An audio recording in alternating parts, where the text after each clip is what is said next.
আসলেই পাশ দিয়ে যাচ্ছিলাম, ভাবলাম তোমার সাথে একটু দেখা করে যাই। কি গরম পড়েছে বলো তো, চলো তোমার এসি রুমে যাই। কি, এসি নেই?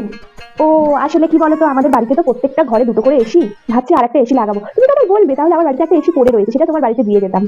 কি বলবো বলো তো, আমরা তো তাও ঠিক এই গরমে একটু হলেও সহ্য করতে পারি, আমার ওই বাচ্চাটা একদম একদম এসি ছাড়া থাকতে পারে না। যেখানে যাবে মামা গরম হচ্ছে, আমি এসিতে যাবো, বায়না শেষ থাকে না। কি বলবো বলো তো, ও না নতুন স্কুলে ভর্তি হয়েছে। হ্যাঁ হ্যাঁ হ্যাঁ, এলকেজিতে পড়ে। এলকেজিতে পড়ে, আমার কাছে বায়না, মাম্মা আমি আর স্কুলে যাবো না, স্কুলে আমি যাবো না, স্কুলে এসি নেই।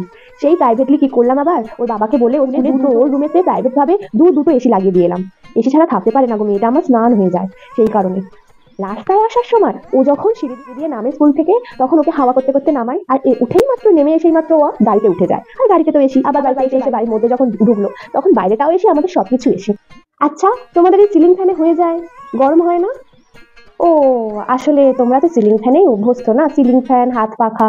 কিন্তু আমরা তো সেই ছোট থেকেই এসির মধ্যে থেকে থেকে অভ্যস্ত, সেই কারণে না আমরা একদম সিলিং ফ্যানের হাওয়া তো গায়েই লাগে না, যেন মনে হয় আগুনের ঝলকা গুলো গায়েতে লাগছে। এই দেখো না, দেখো দেখো দেখো, আমার হাত পা গুলো এখনো চিটচিট করছে, ভীষণ গরম হয় ভীষণ। তো একটা এসি লাগিয়ে নিতে পারো তো, কত আর খরচা পড়বে, ওই 40-45। আর তাছাড়া প্রতি মাসে আর কতই বিল আসবে, 15-20 হাজার টাকা করে এমনি এক্সট্রা বিল আসবে ইলেকট্রিকের, তাতে কি হয়েছে, দিয়ে দেবে। 15-20 হাজার টাকা কি এখনকার দিনে খুব বেশি কিছু বলো? এসি লাগিয়ে নিতে পারো, এসি লাগিয়ে নাও। এই সিলিং ফ্যানের চেয়ে এসি অনেক ভালো বাবা, যা গরম পড়েছে কি বলবো।